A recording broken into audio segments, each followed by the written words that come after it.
Hi everyone, welcome to loyal English. నేను మీ Vamsikrishna. So ఈ రోజు ఆల్ఫాబెటికల్ ఆర్డర్ సంబంధించినటువంటి అంశాన్ని పరిశీలిద్దాం.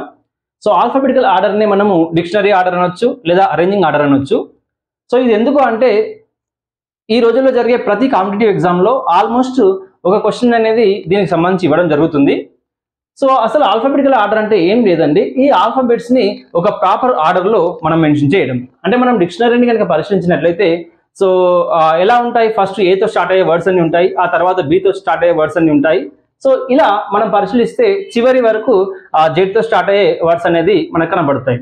సో మనకు ఎగ్జామ్లో కనుక ఒక 4 వర్డ్స్ లేదా 3 వర్డ్స్ ఇచ్చినట్లయితే సో మనం వీటిని ఎలా ఆన్సర్ చేయాల్సి ఉంటుందంటే ఫస్ట్ లెటర్ని మాత్రమే అబ్జర్వ్ చేయవలసి ఉంటుంది.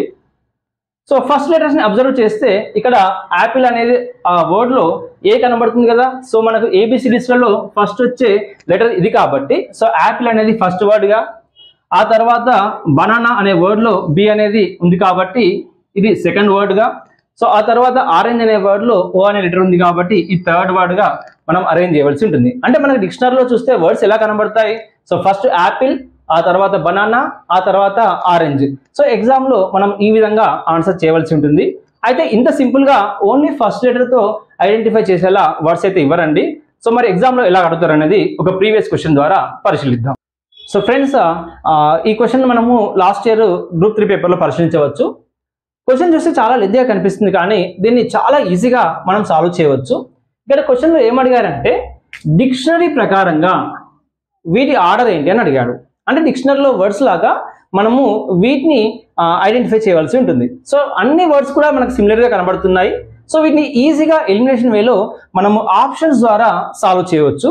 సో ఇక్కడ ఇచ్చినటువంటి అన్ని ఆప్షన్స్లలో ఫస్ట్ లెటర్ సి ఉంది. సో అల్టిమేట్లీ ఇక్కడ ఫస్ట్ వర్డ్ వచ్చేసి ఐడియా అవుతుంది. నెక్స్ట్ లెటర్ని అబ్జర్వ్ చేస్తే ఈ ఇచ్చిన ఆప్షన్స్లో ఈబి అని ఉంది. అంటే మనము ఈ బి ఆప్షన్ అదేవిధంగా ఈ ఆప్షన్ ఐడెంటిఫై చేసినట్లయితే 2 ఆప్షన్స్ని ఈజీగా ఎలిమినేట్ చేయవచ్చు.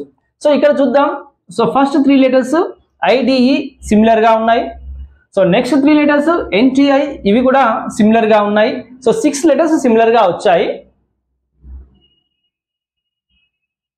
సో ఇప్పుడు 7th లెటర్ చూసినట్టయితే ఇక్కడ సి ఉంది, ఇక్కడ ఎఫ్ ఉంది. అంటే ఈ 2 వర్డ్స్లలో ఫస్ట్ ఆప్షన్ ఇది అవుతుంది కాబట్టి మనం ఇక్కడ సెకండ్ ఆప్షన్కు బి ప్రిఫరెన్స్ ఇచ్చుకుంటే ఈ 2 ఆప్షన్స్ని కూడా మనం ఎలిమినేట్ చేయవచ్చు. ఆ తర్వాత ఇక్కడ ఇచ్చినటువంటి 2 ఆప్షన్స్లలో ఇక్కడ ఏ ఆప్షన్ ఇచ్చారు, ఇక్కడ ఈ ఆప్షన్ ఇచ్చారు.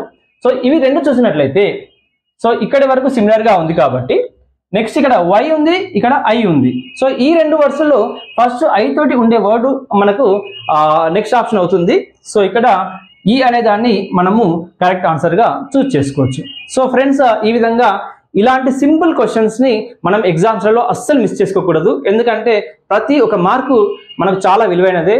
So thank you very much.